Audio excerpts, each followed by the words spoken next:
आज का दिन बीजेपी के लिए ऐतिहासिक जीत लेकर आया तो समाजवादी पार्टी के लिए एक बहुत बड़ा सदमा। आजमगढ़ और आजम का गढ़ दोनों ही समाजवादी पार्टी के हाथ से जाते रहे। आजम के गढ़ रामपुर में बीजेपी की शानदार जीत हुई तो आजमगढ़ में कांटे का मुकाबला रहा और यहां पर बहुजन समाज पार्टी ने भी जमकर ताल ठोकी। अब ऐसे में बड़ा सवाल उठता है, समाजवादी पार्टी की हार का जिम्मेदार कौन? इसमें सबसे बड़े दो किरदार दिखाई देते हैं। इन दो किरदारों के नाम हैं मायावती और शिवपाल यादव। दरअसल बुआ और चाचा ये दोनों ही अखिलेश यादव को बहुत भारी पड़ गए। हालांकि खुद अखिलेश यादव भी इन दोनों चुनाव के दौरान चुनाव प्रचार से नदारद रहे। कहीं ना कहीं उन्हें इस बात का अंदेशा हो गया था कि ये दोनों चुनाव निकालना उनके लिए मुश्किल होगा। इसीलिए डिंपल यादव बेशक दौड़ में बहुत आगे दिखाई दे रही थी, वो प्रत्याशी बनने की दौड़ में थी, लेकिन ऐन मौके पर धर्मेंद्र यादव का नाम सामने आ गया। धर्मेंद्र यादव अखिलेश यादव की पहली पसंद हो सकते हैं, ये बात कोई मानने को तैयार नहीं है। वहीं रामपुर में आजम खान हार जाएंगे इतना तगड़ा चुनाव प्रचार करने के बावजूद, ये भी बात हजम नहीं हो रही है। अब ऐसे में दो बड़े फैक्टर जिनका मैंने जिक्र किया, मायावती और शिवपाल यादव कैसे अहम हैं, सबसे पहले उसकी बात करते हैं। मायावती ने बहुजन समाज पार्टी की एक रणनीति उपचुनाव के पहले ही सामने रख दी थी। रामपुर से किसी प्रत्याशी को नहीं उतारेंगे, आजमगढ़ में तगड़ा प्रत्याशी उतारेंगे। गुड्डू जमाली ने जबरदस्त फाइट दी और पहले जिन्हें लग रहा था कि वो शायद नहीं जीत पाएंगे या मायावती के दावे खोखले हैं, उन सारे लोगों की जुबान मायावती ने बंद कर दी, क्योंकि गुड्डू जमाली ने न सिर्फ तगड़ी फाइट यहां पर दी, बल्कि वो जो निर्णय आया है उसमें भी बहुत महत्वपूर्ण साबित हुए हैं। सबसे पहले बात रामपुर की करते हैं। रामपुर आजम खान का गढ़ है और यहां पर स्टार प्रचारकों की सूची में दोनों ही जगह पर वैसे आजमगढ़ और रामपुर में शिवपाल यादव नदारद रहे। आपको बता दें, एक समय था जब आजमगढ़ में जीत के लिए मुलायम सिंह यादव ने शिवपाल यादव को तैनात किया था। कोई तो वजह होगी, यादव वोटर्स में उनकी खासी पकड़ है और चाचा और अखिलेश यादव की नाराजगी इतनी लंबी चली कि उन्होंने चुनाव को भी प्रभावित करने से गुरेज नहीं किया। दरअसल शिवपाल यादव का नाम स्टार प्रचारकों की सूची से बाहर करना भी समाजवादी पार्टी की एक बड़ी गलती माना जा रहा है। इससे कार्यकर्ताओं में गलत संदेश गया है। वहीं मायावती, जो कि बुआ भी कही जाती हैं और बुआ और भतीजे का भी एक कॉम्बिनेशन बन चुका है सरकार में, और हमने देखा है कि पिछले चुनाव में आजमगढ़ से अखिलेश यादव ने बहुजन समाज पार्टी का सपोर्ट भी लिया था और उस वक्त उनको कितनी तगड़ी जीत मिली थी इन्हीं निरहुआ के खिलाफ, जो इस वक्त आजमगढ़ से अब सांसद बन चुके हैं। बहरहाल मायावती ने यह स्पष्ट कर दिया कि वो समाजवादी पार्टी को जबरदस्त नुकसान पहुंचाएंगी। पहले सिर्फ ये माना जा रहा था कि मायावती ने यह निर्णय समाजवादी पार्टी को गहरा नुकसान देने के लिए उठाया है, लेकिन जिस तरीके के नतीजे आए हैं और गुड्डू जमाली को जितना वोट मिला है, उससे यह बहुत स्पष्ट हो गया है कि बहुजन समाज पार्टी गंभीरता से आजमगढ़ के चुनाव को लड़ रही थी।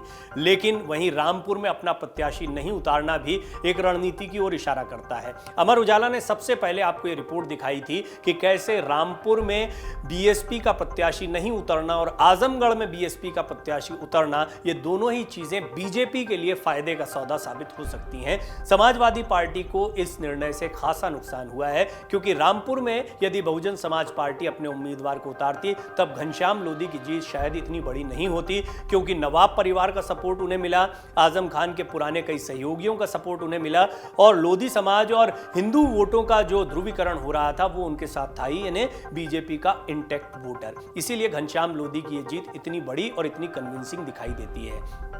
बात करें आजमगढ़ की, तो आजमगढ़ में निरहुआ की एक तरफा जीत हुई है, यह कहना बहुत गलत होगा।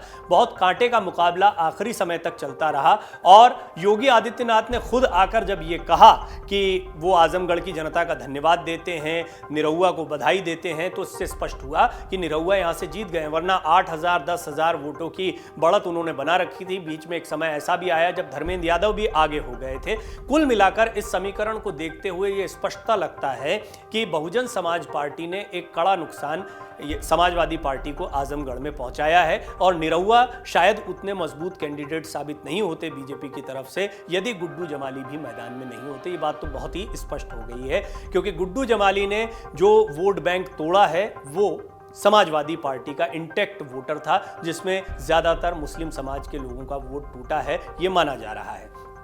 ऐसे में अखिलेश यादव के लिए सबसे ज्यादा भारी पड़े हैं बुआ और चाचा।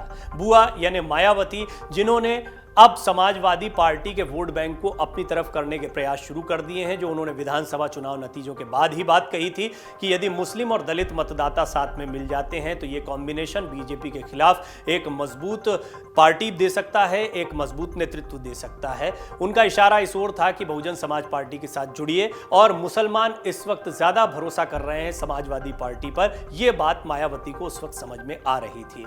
उन्होंने एक ट्रायल के तौर पर आजमगढ़ की सीट को आजमाया और देख लिया है कि यदि मुस्लिम मतदाता उनके साथ आते हैं तो जो कुछ आजमगढ़ में हुआ वो उत्तर प्रदेश के अन्य क्षेत्रों में भी हो सकता है, लेकिन ये समाजवादी पार्टी की चिंता बढ़ाने वाला है। वहीं शिवपाल यादव की नाराजगी भी अखिलेश यादव को लगातार भारी पड़ रही है।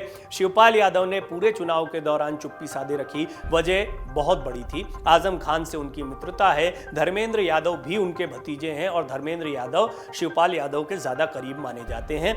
वहीं रामगोपाल यादव, अखिलेश यादव का खेमा अलग है। इसके बावजूद धर्मेंद्र यादव अखिलेश यादव की पहली पसंद नहीं थे, ये भी राजनीतिक विश्लेषकों का मानना है। इसके बावजूद धर्मेंद्र यादव चुनाव लड़े। हालांकि उन्होंने भी अच्छा चुनाव लड़ा है, दूसरे नंबर पर रहे हैं, उन्हें ठीक ठाक वोट मिला है और जीत का मार्जिन भी बहुत कम आजमगढ़ में दिखाई देता है। लेकिन आजमगढ़ में समाजवादी पार्टी की जीत को आसान माना जा रहा था। आसान जीत तो छोड़िए, यहां पर तगड़ी हार हो गई है। निरहुआ यहां से सांसद चुन लिए गए हैं और इसकी बहुत बड़ी वजह मायावती दिखाई पड़ती हैं और शिवपाल यादव का आजमगढ़ में चुनाव प्रचार से नदारद होना दिखाई पड़ता है। डाउनलोड करें अमर उजाला ऐप और पाएं खबरें लगातार। अगर आप ये वीडियो YouTube पर देख रहे हैं तो हमारे चैनल को सब्सक्राइब करें और बेल आइकन को दबाना ना भूलें। अगर आप Facebook पर ये वीडियो देख रहे हैं तो हमारे पेज को लाइक करें।